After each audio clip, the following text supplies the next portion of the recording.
नमस्कार विद्यार्थी मित्र हो, जर एचएससी बोर्ड 2026 चा पेपर तुम्ही देणार असाल, याचा अर्थ याच्यावर या वर्षीचा एचएससी बोर्ड पेपरसाठी तुम्ही जर अपियर करणार असाल आणि सध्या जर तुम्ही फॉर्म भरत असाल तर एक गोष्ट खूप महत्त्वाची आहे आणि ती आज मी तुम्हाला सांगणार आहे। या गोष्टीचा जर अवलंब नाही केला मित्रांनो तर विद्यार्थी नापासही होऊ शकतात आणि प्रत्येक वर्षी महाराष्ट्रामध्ये एचएससी बोर्डामध्ये हजारो विद्यार्थी नापास होतात आणि त्याच्या पाठीमागचं कारण काय आहे हे सुद्धा मी तुम्हाला सांगणार आहे। आणि मी परत एकदा सांगतोय, या वर्षी तर तो आकडा अजून जास्त वाढणार आहे आणि त्याचं कारण काय हे सुद्धा मी या व्हिडिओमध्ये सांगणार आहे। पण त्याच्या अगोदर तुम्ही कोणत्या बोर्डामधून आहात, तुम्ही लातूर बोर्डातून आहात, छत्रपती संभाजीनगर बोर्डातून आहात, कोकण बोर्डातून आहात की पुणे मुंबई, तुम्ही कोणत्या बोर्डातून आहात, नागपूर बोर्डातून आहात, तुमच्या बोर्डाचं नाव आणि तुमचं नाव आणि तुम्हाला एक्सपेक्टेड किती पर्सेंटेज पाहिजेत ते एकदा लिहा आणि आता इथून पुढे आपण व्हिडिओला सुरुवात करूया। बघा, मी ऑफिशियल वेबसाईटवर आहे।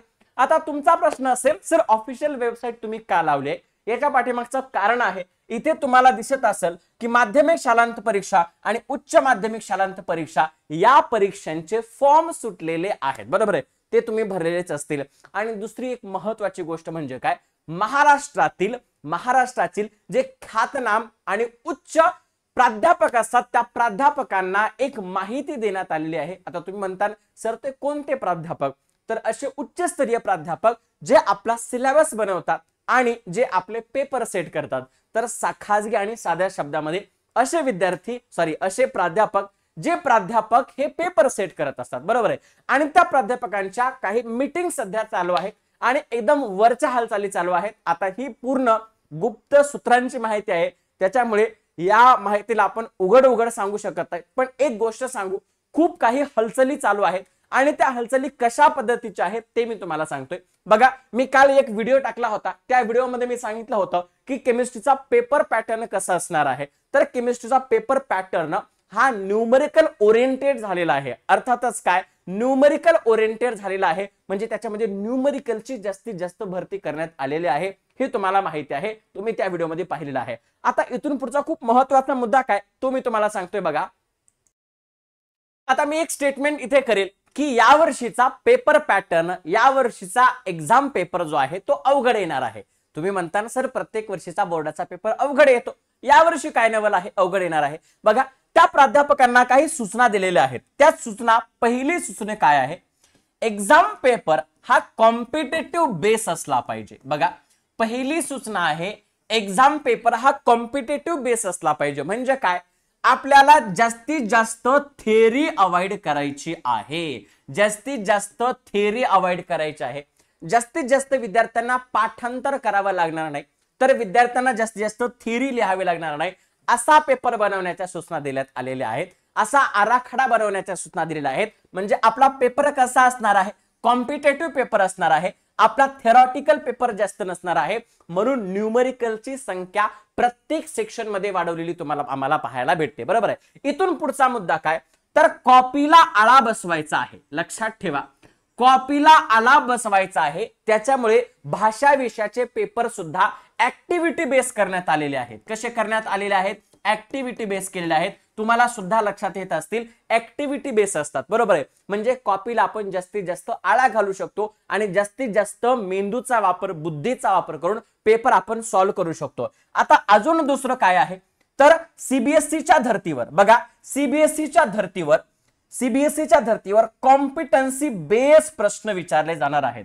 परत एकदा महत्वाचा मुद्दा ज्याच्यामध्ये सीबीएसईचा खूप बोलबाला आहे ते म्हणजे काय, कॉम्पिटन्सी बेस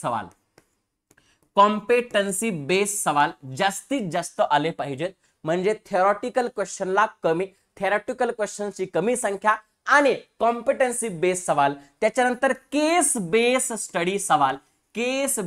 स्टडी क्वेश्चन्स, अशा प्रश्नांची जास्तीत जास्त भर घालण्याचं सांगण्यात येत आहे, जेणेकरून आपल्याला काय काय अवॉइड करता येईल। बघा, याच्या माध्यमातून आपल्याला काय काय अवॉइड करता येणार आहे, पहिली याच्यामधून एक कॉम्पिटिटिव्ह माहोल तयार करता येणार आहे, जेणेकरून जे नीटचे जे तयारी करणारे विद्यार्थी आहेत त्यांच्यासाठी सोपं जावं बोर्डाची परीक्षा, म्हणजे एक कॉम्पिटिटिव्ह माहोल तयार करता यावा। आणि दुसरी गोष्ट म्हणजे काय, तर कॉपीला आळा घालता यावा। या दोन अजेंड्याखाली सध्या बोर्ड काम करत आहे आणि येणाऱ्या भविष्य काळामध्ये येणाऱ्या काही दिवसामध्ये नक्कीच या ज्या मीटिंग झालेल्या आहेत या मीटिंगचा अजेंडा सुद्धा समोर येणार आहे आणि सगळ्यांसाठी एक आराखडा पुस्तक दिलं जाणार आहे, एक आराखडा दिला जाणार आहे. आता ही सर्वच्या सर्व जी माहिती आहे ती गुप्त माहिती आहे. अशा करून जे प्राध्यापक तिथे पेपर बनवण्यासाठी असतात, जे आराखडा बनवण्याकरता असतात, त्यांच्याशी आम्ही चर्चा केली आणि त्यांच्याशी चर्चा करून या सगळ्या गोष्टी माहिती झालेल्या आहेत. याच्यावर नक्कीच लवकरच ऑफिशियल अनाउन्समेंट सुद्धा होणार आहे. मात्र परत एकदा लक्षात ठेवा, आपल्याकडे फक्त 5 महिन्याचा कालावधी शिल्लक राहिलेला आहे आणि या 5 महिन्यामध्ये आपल्याला बोर्डाची कॉम्पिटेटिव्ह बेस तयारी करायची आहे. ती कशी करायची आहे, काय करायची आहे, पूर्ण अपडेट रहा. कॉमेंट करायला विसरू नका. व्हिडिओ आवडला असेल तर व्हिडिओला लाईक करा आणि सगळ्यात महत्त्वाचं या चॅनलला जास्तीत जास्त शेअर करा, कारण असे व्हिडिओ, महत्त्वपूर्ण व्हिडिओ तुमच्यासाठी सगळ्यात महत्त्वाचा आणि सगळ्यात आधी तुमच्यापर्यंत पोहोचत असतात. So all the best, thank you so much end love you दोस्तों. अपडेट रहिए और अपडेट चैनल को फॉलो करिए, लाइक करिए, शेयर करिए. All the best. हाँ, एक बहुत अच्छी बात बतानी है. और अभी तक आपने एमवी सेट के लिए रजिस्ट्रेशन नहीं किया तो क्या कर रहे हो यार, फटाफट एमवी सेट के लिए रजिस्ट्रेशन करो. फ्री ऑफ कॉस्ट रजिस्ट्रेशन है. 27 और 28 सितंबर को यहां पर टेस्ट होने वाली है. 4-5 अक्टूबर को हमारे पास टेस्ट होने वाली है. फ्री ऑफ कॉस्ट रजिस्ट्रेशन है. करोड़ रुपए के कैश प्राइजेस मिलने वाले हैं. तो जाओ फटाफट और एमवी सेट के लिए रजिस्टर करो. All the best.